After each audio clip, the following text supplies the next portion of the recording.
Hello friends, welcome to Dr. Vet channel. I am Dr. P.R. Patel, Professor Head, Veterinary Medicine. In continuation of the ricket, we'll see part 2. In this part, we will see pathogenesis and clinical findings. Ricket is a disease of bone. It is very important disease. So I am taking only pathogenesis and clinical findings in this slide. So that video may not become a very long. It is very difficult to separate pathogenesis and clinical findings. So sometimes there is overlapping. Of course, I have tried my level best to separate the pathogenesis and clinical findings, but many times there is a overlapping.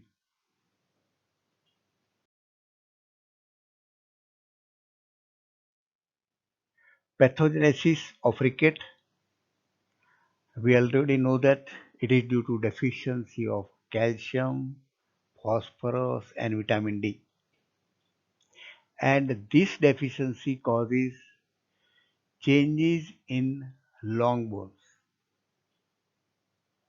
We have already seen that ricket is very common in piglet, and next order of importance is pups. It occurs in other growing young animals also. The reasons are mentioned below are the same in other animals also. The piglets, puppies, and other growing young animals are suffering. The reasons are mostly they are kept in house, confined in the housing. So there is lack of exposure to sunlight. Exposure to sunlight sufficient is very important for the synthesis of vitamin D, and that causes absorption of the calcium. Another reason is rapid growth rate in piglets. They are meant for that. And when there is rapid growth, the demand of these minerals are also more. The third reason, diet of this pig is formulated to maximize the growth of muscle mass. That in more and more muscle mass should grow. But less attention has been paid for formulating the diet for the bone formation. More attention given for the muscle mass, and bones are not paid attention in the diet. So because of these reasons, the piglets are more susceptible. Other animals also one or two more reasons.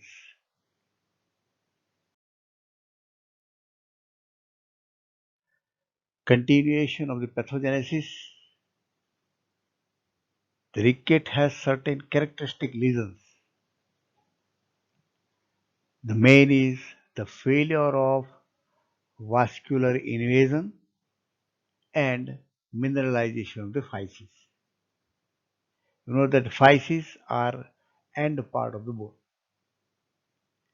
So vascular formation is not there, and there is no mineralization, and mostly occurs in metaphyses of long bones. So long bones are affected. There is decreased mineralization of osteoid tissue and cartilaginous tissue of growing bone. So this cartilage tissue remain uncalcified or unmineralized or lack of mineralization. The mineralization means deposition of inorganic substances into the tissue, bony tissue. That is mineralization. There is increase in size of epiphyseal plate of bone. This plate is a growth plate of the bone. There is enlargement of ends of long bones because they are remain uncalcified. Enlargement of costochondral junction, the junction between the rib and the cartilages, and this happens in the most of the joints.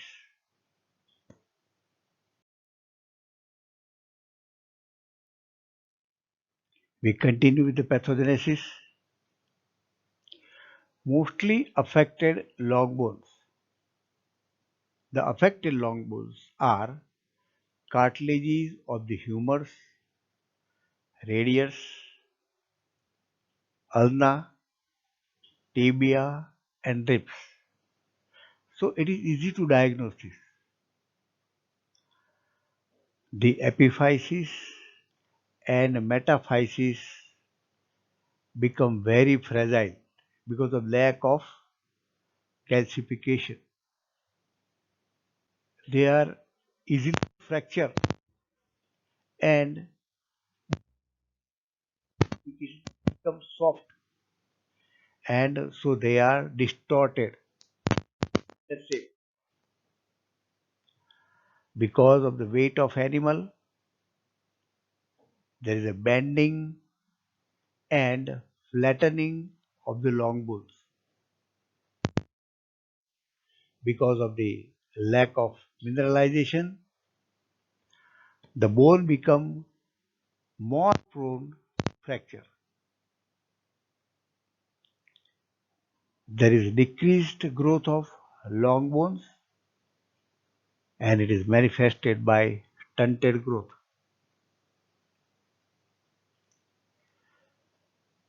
Other bone pathologies are retained cartilaginous cores. The cartilage will remain cartilage. They will not become bone. There is osteochondrosis. That means there is aseptic ischemic necrosis. There is effect on the blood vessel. There is ischemia and necrosis of these cartilages.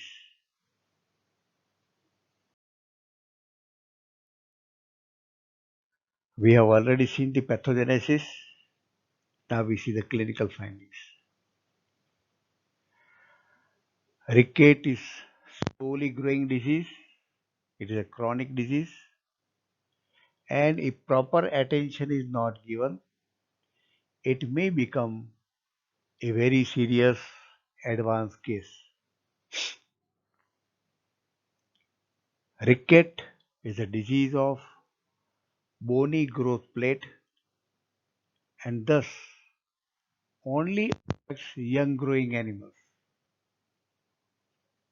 For the diagnosis, this young growing animal is important.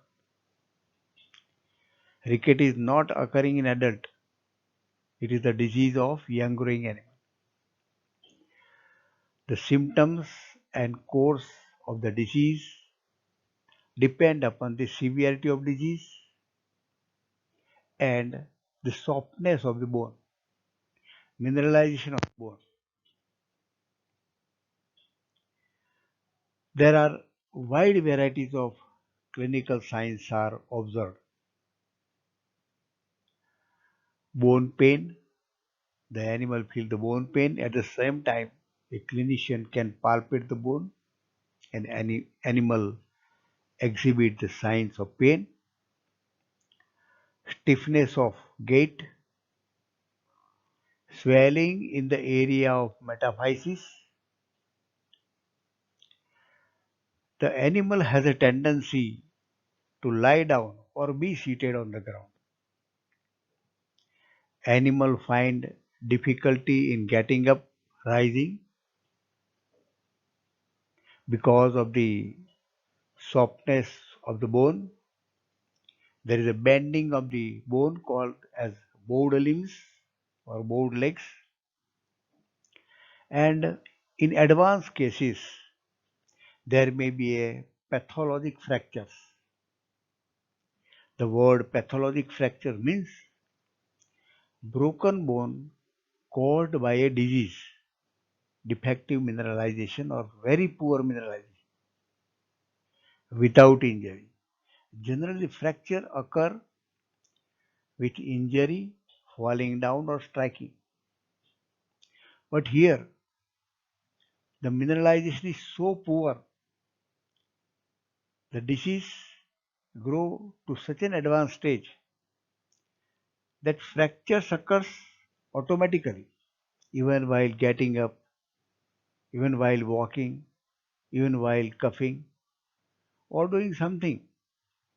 There is automatic fracture that is called as pathologic fracture. This fracture occur without injury.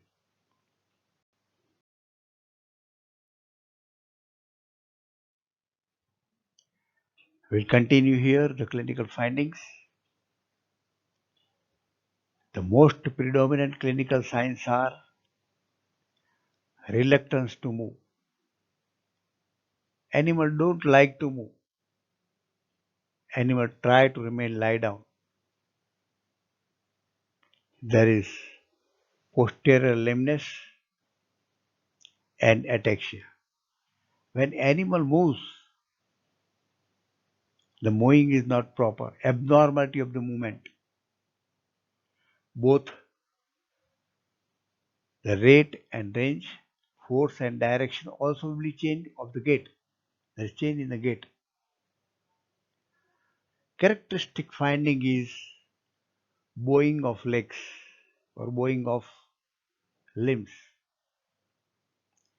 and that is observed in all four legs, but more predominant or more pronounced in four legs. There is outward bending of the bones or legs and forward bending of the long bones, especially of four legs. Another characteristic finding is flat toe. Normally, the toe is with some angle with the ground, but here the bone become so soft that there is relaxation of muscles and tendons at the toe. So full toe is almost touching to the ground. Fetlock, pastern and coronal joints all are near to the ground, and that is due to relaxation of tendons and muscles and over softness of the bone. Characteristic finding is enlargement of joints of all legs. Mostly the forelegs are affected, especially the distal end of joints of radius and ulna.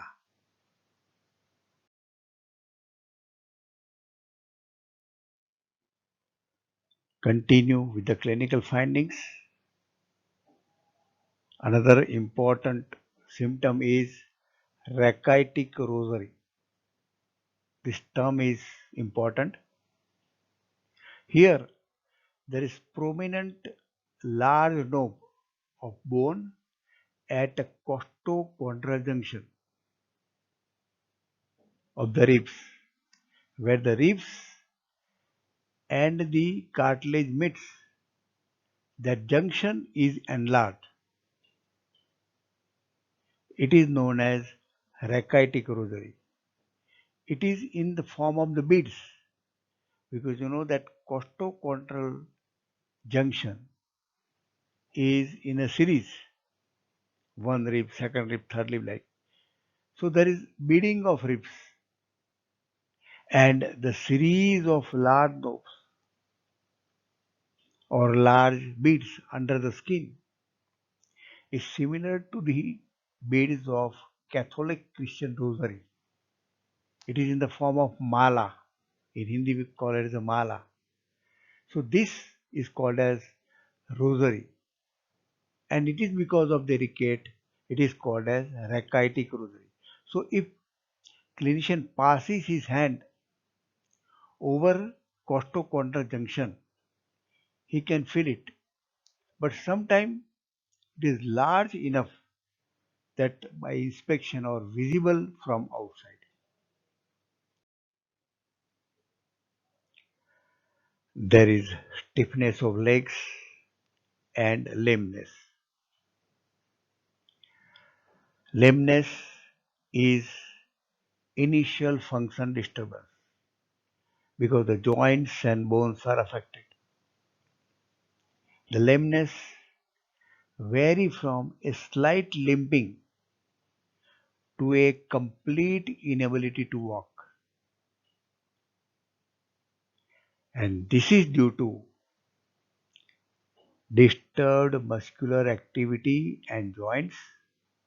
And another reason is incomplete or folding fracture of long bones or vertebrae or more bones.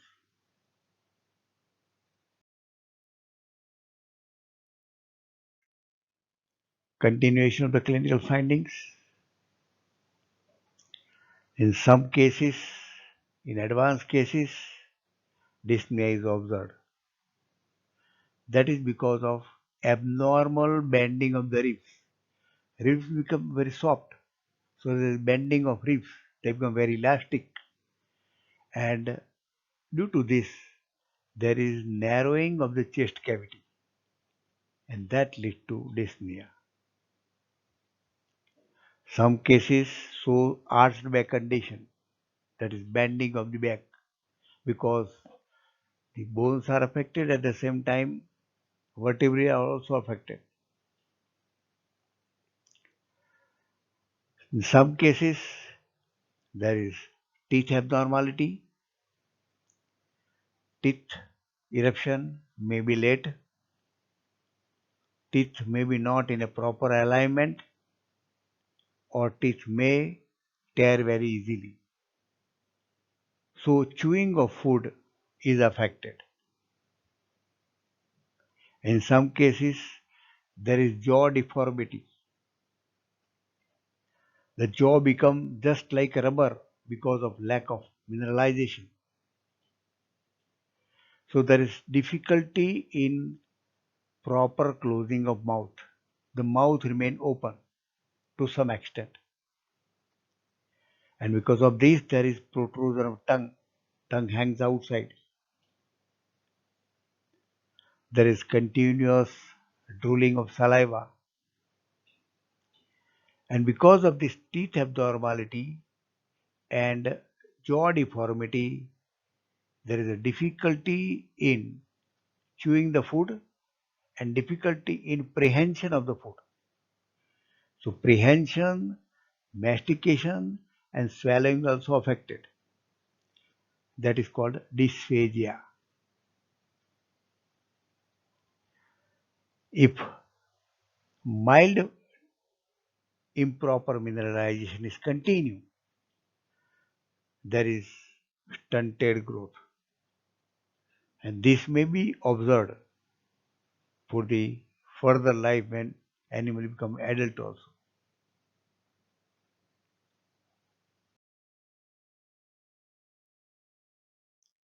Friends, ricket is a very important disease. Requested to share this information for the knowledge of other veterinarians so that the young animals become healthy. The ricket is found in almost 30 to 40% of the cases. They are marginally affected. If they get proper nutrition, then the clinical case become very rare. The growth will be proper.